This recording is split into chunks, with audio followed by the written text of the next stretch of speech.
Chapter 10 of Travels and Adventures of an Orchid Hunter by Albert Millican. This recording is in the public domain. Pacho. This most popular orchid, Odontoglossum crispum, is found over a very wide range of country, extending on the north from the borders of the state of Cundinamarca to the frontier of Ecuador on the south. But although the district of the plant is so large, a little town called Pacho has always been the rendezvous of the collectors of Odontoglossum crispum, and it has already secured for itself fame in having produced the best varieties. This in many respects is right, as the flowers found in the range of mountains directly adjoining this village are, as a rule, round and full, of a fine form and beautifully fringed, while on the more southern range the flowers are of the type known as starry, or having the petals very much divided one from another. But many perfectly white flowers are found amongst the Pacho plants, and less of the highly blotched or spotted varieties so much sought after by connoisseurs, while on the other hand the starry varieties are, as a rule, mixed with thickly spotted flowers. Even while in Bogota I was on my way to these happy hunting grounds, and, after a few days of looking around, I started for Pacho. The distance is about 50 miles from Bogota, and the road by way of Zipaquira is very good. The traveller will pass on the way the house of a rich Colombian, Don Demetrio Paredes. This is really a palace, where there is collected together one of the most beautiful displays of costly furniture and bric-a-brac to be found in Colombia. From the town of Zipaquira the track runs directly over the salt mine, and continues up to a height of about 8,500 feet to what is called the Paramo, then descends gradually to the town of Pacho. This occupies about 2 days, as most people find the journey sufficient to ride from Bogota to Zipaquira in 1 day. The appearance of the village of Pacho from the heights above is very picturesque. It is built in a valley, and just on the edge of some magnificent cattle estates. Besides this, the houses are of fairly good construction. An Englishman of the name of Mr. Bunch was at one time the owner of the extensive coal and iron mines here, and he has done much to improve the social condition of Pacho. The plant collector who arrives here very naturally thinks he will find the coveted Odontoglossum in the streets of the town, but as a rule the ardour of most of them is somewhat damped when they learn that a journey of 3 days must be made to the mountains before they can find a plant, if they would see it in its natural state. It took me very much longer. Within a circuit of 50 miles some plants are to be found, but especially in the direction of what is called San Cayetano, and to arrive here it is necessary to hire mules and provide provisions for 3 days' journey. I left Pacho in the month of March, in the very height of the dry season.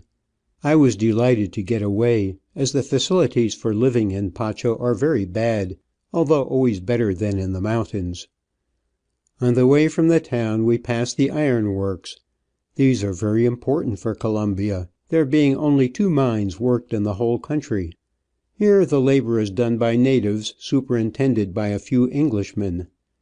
They informed me that the neighbouring hills contain immense deposit of iron and coal, which are brought down on the backs of mules or in bullock waggons. Before we reached the foot of the chain of mountains we had to cross the magnificent cattle estate, some miles in extent, which takes in the whole of the valley of Pacho.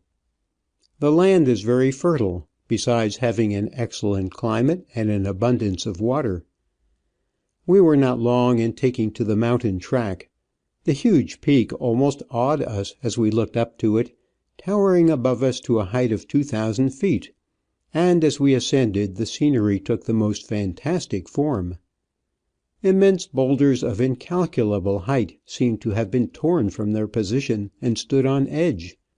The stunted vegetation is crowded with large quantities of parasites of the family Loranthus, living on the sap of the tree which supports them. Many of these plants have lovely flowers, and one in particular, which was new to me, was covered with brilliant scarlet waxy tubes about 3 inches long, these of course being utterly impossible to export in plant form, seeing that they derive their life from the sap of the tree on which they hang. All the birds I saw were birds of prey, probably on account of the shelter provided for them in the wild, impenetrable precipices which form the mountain side, hawks, kites and eagles wheeling around, poising themselves in mid air, or swooping down with a fierce dart, only to rise again bearing some careless squirrel or stray rabbit. Occasionally a pair of condors might be seen, looking, even at that height, like giants amongst their neighbours. It was only after immense toil that I made half the ascent of the mountain. Then I discovered that the boy who carried the provisions was nowhere to be seen. I had expected him to follow in the track. It was now after midday, and I had only passed one miserable hut, where, with difficulty, I had been able to procure a little refreshment. Anxiously looking for the boy at every turn, I kept on up the mountain until towards evening, being then about 8,000 feet above the level of the sea, when a thick mist came over the top of the mountain and rendered it almost impossible to keep the track. I had heard that on the wide plain which forms the top of the mountain there was only one solitary hut, so to reach this with a tired mule was my determined aim.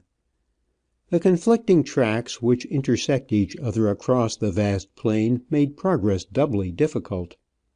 The first and most important thing in crossing this Paramo is to have an experienced guide. No European could possibly find his way alone, and even the best guides are often at a loss. Finally we arrived at the hut, which had been dismantled by a recent hurricane, the fierce storm having taken away more than half the roof.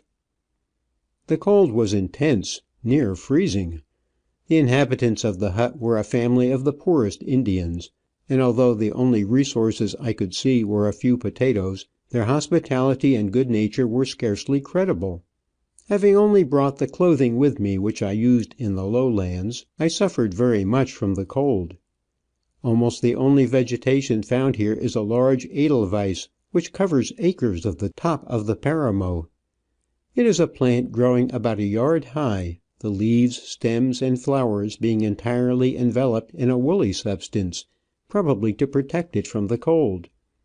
The other vegetation at this altitude is scarcely worth a name.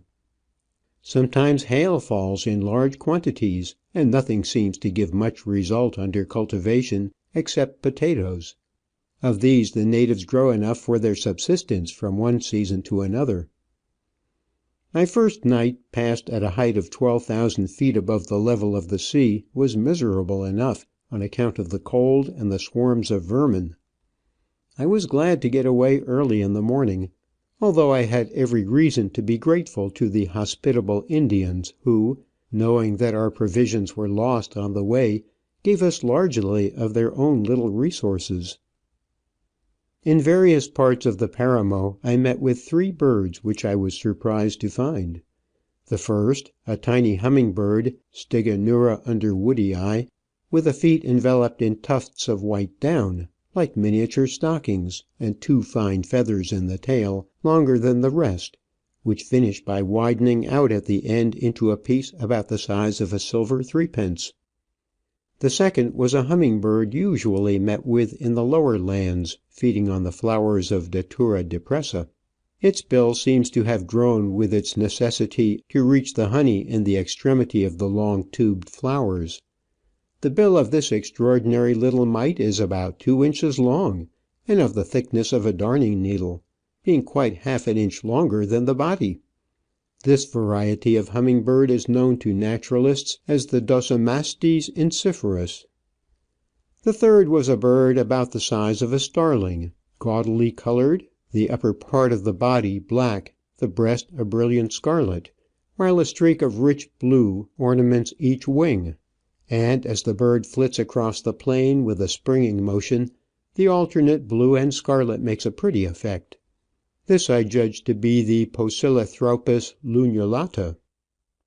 The mist had scarcely risen from the top of the mountains when we came in sight of the valley and the range of mountains on the other side, where I expected to find Odontoglossum odoratum, knowing that this variety is found growing at a lower altitude than the Odontoglossum crispum, although they are both often found at a high altitude growing on the same tree.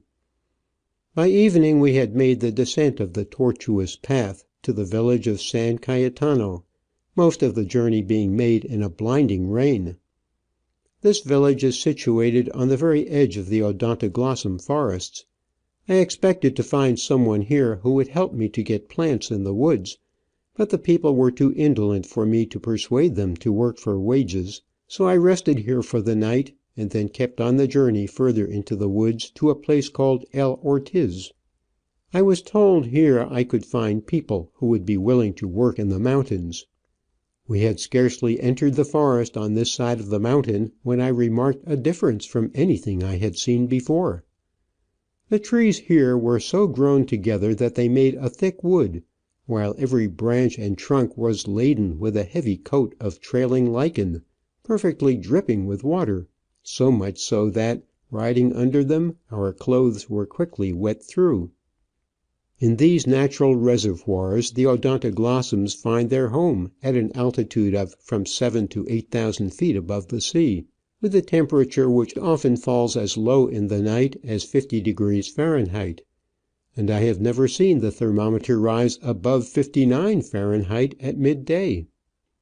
Odontoglossum odoratum is most conspicuous as well for its heavily branched spike of flowers as for its powerful smell, which fills the air until it becomes oppressive.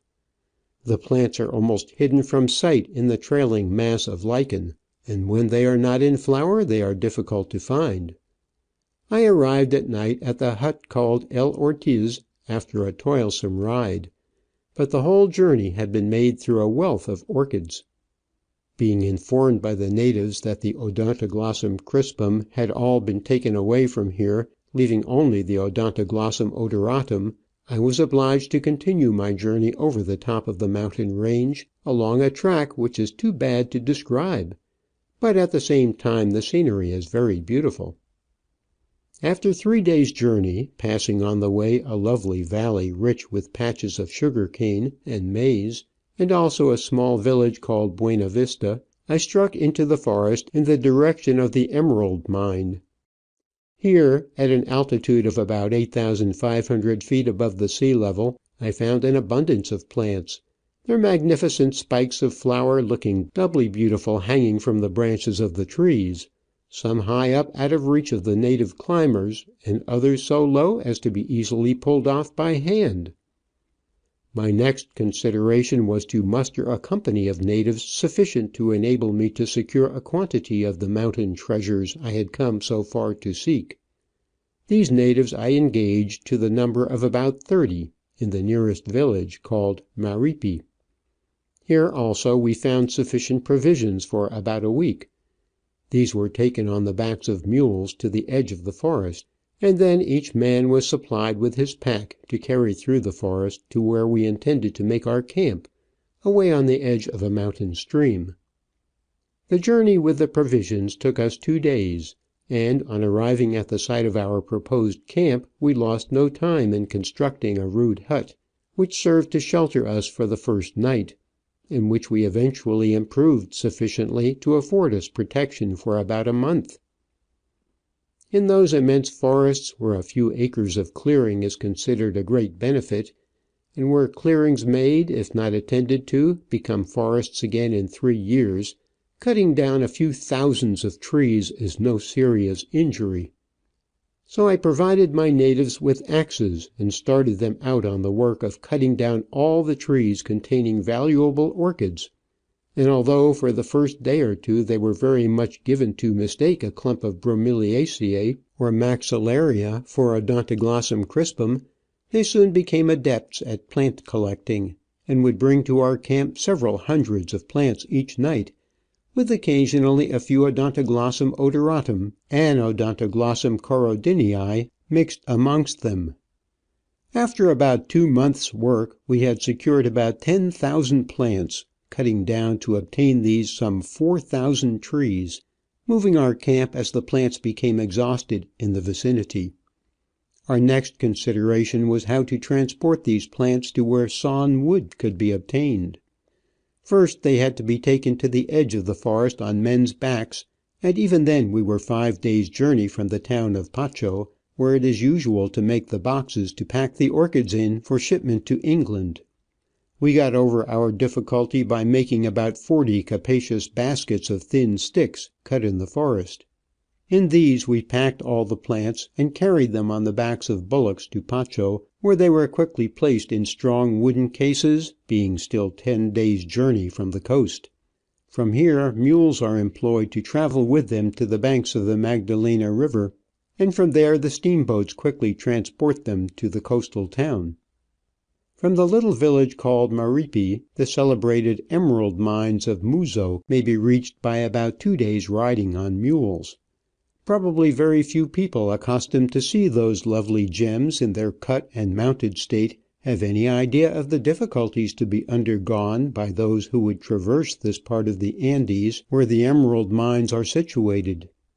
The scenery is of the most extraordinary and beautiful to be found in Colombia, but in the 2 days' riding the traveller is obliged to pass through some of the most dangerous mountain passes, and over precipices where a false step would dash him and the mule to destruction.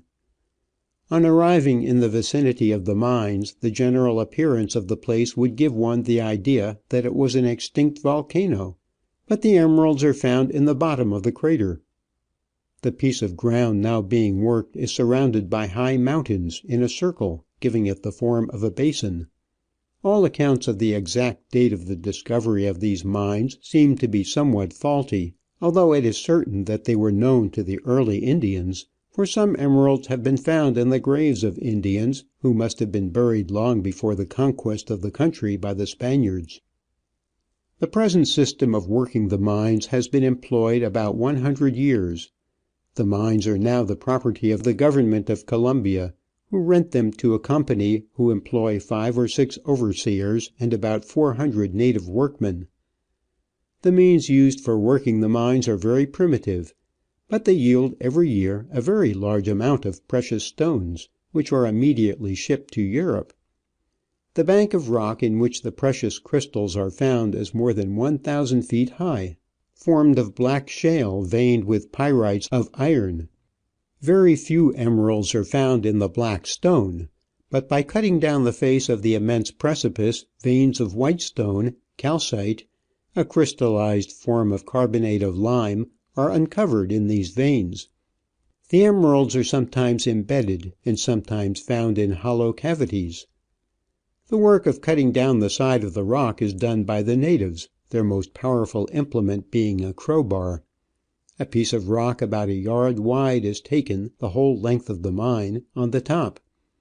This is cut down a few yards, and then another level of the same is commenced again at the top, until the whole breast of the rock appears like a monster staircase, the broken rubbish being thrown over to the bottom of the precipice.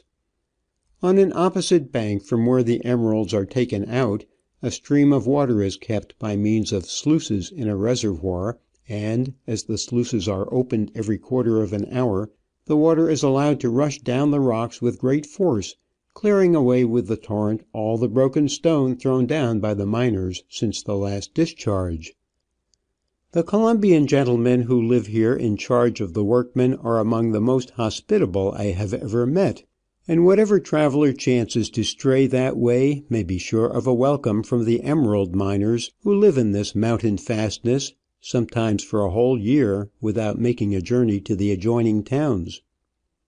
They informed me that they had explored the whole of the surrounding mountains for emeralds, and had found many places which yielded green stones, but none to produce the beautiful, pure, and dark green gems which are so prized, except the piece of rock now being worked, or at least not to produce enough to pay for the cost of working.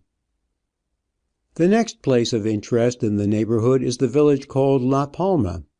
This is 2½ days' journey on mules from the emerald mines in a northwesterly direction, being situated much lower than the Odontoglossum crispum district. The adjoining hills produce most splendid forms of Cattleya Warsawitzii. The ride is most enjoyable, the track lying through most beautiful scenery, especially along the banks of one small stream where the trees are literally covered with Cattleya labiata. When I passed that way a large number of them were in flower, presenting a sight of indescribable orchid beauty. Further along I met with a pretty delicate variety of Comparettia, hung on the very tips of the branches of a kind of willow overhanging the water, so near that in the rainy season they must be submerged, while the majority of them must always be wet with spray. The village of La Palma is one of the best of the old Spanish style, most curiously situated in a hollow of the tops of the mountains, which look like extinct volcanoes. The people are remarkably hospitable, and receive all travellers with the greatest kindness. Unhappily the magnificent varieties of Warsawitzii have been cleared away from the neighbourhood long ago, and now, as in other parts, the orchid collector must take a journey of at least 2 days into the heart of the forest to get his plants, or send some one and wait 3 weeks in idleness and suspense in a monotonous village. The track into the forest is miserably bad, and to reach the plants is even dangerous, but those who have seen them in their forest home in all the glory of Cattleya Warsawitzii will admit with me that the sight is worth all the trouble of forest life. When I say that the sight of the plant in flower is very beautiful, orchid fanciers at home will imagine that large quantities are to be seen in bloom at once. This is not generally the case with any class of orchids I have seen in their native woods. It is rare to see a tree with more than 4 or 5 plants, and these perhaps not all in flower at once. But in the good districts, before the plants were taken away so much, almost every tree and ledge of rock would have some 1 or more specimens in bloom, so that a large quantity might be seen in the course of one day. Near La Palma, but on higher, cooler ground, I found a few small plants of Miltonia phalaenopsis, and in another locality quite a clump of Oncidium Kramerianum, as well as Chysis, Boleas, and various Oncidiums. The vicinity of Muzo, near the emerald mine, is where I have found the largest quantity of the glorious blue butterfly, Morphocyprus, some of them measuring 7 inches across the wings, of a radiant blue that few artists' pencils can depict. Although Cattleya Warsawitzii is exported largely from La Palma, it is also found growing mixed with Cattleya Dowiana aurea in the state of Antioquia. I have collected Odontoglossum pescatorii in the hills near to Ocaña, in the department of Santander, but it would be wearisome to my readers to enumerate all that occurs in the tiresome 10 days of riding over the Andes from the town of Bucaramanga to the pescatorii grounds. On the top of one of the high mountains on the way, near a village called Cachiri, at a height of 10,000 feet above the sea level, I passed on the side of the track thousands of masdevallias, chiefly of the Harryana variety. On another hill, 2 days' journey further along, but much lower, the trees are hung to crowding with the dainty little Oncidium cucullatum. Any future novice orchid hunter in search of Odontoglossum pescatorii will find it by leaving the town of Ocaña, passing across the magnificent plains called La Sabana de la Cruz, and entering the chain of the Andes on the western side.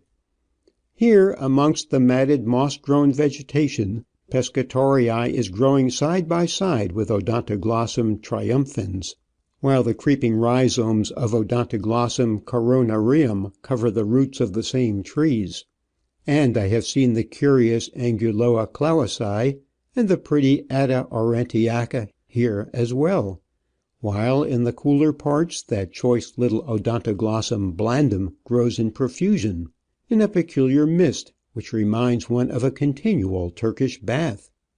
It is all very well to see this fastidious little orchid in its natural beauty, but it is quite another thing to succeed in bringing it home to England alive. Many of the plants die before they leave the coast. many more before they passed the West Indies, a few reach the Azores, and fewer still arrive in England safely. End of Chapter 10. Recording by Arnold Banner, Thurmond, North Carolina.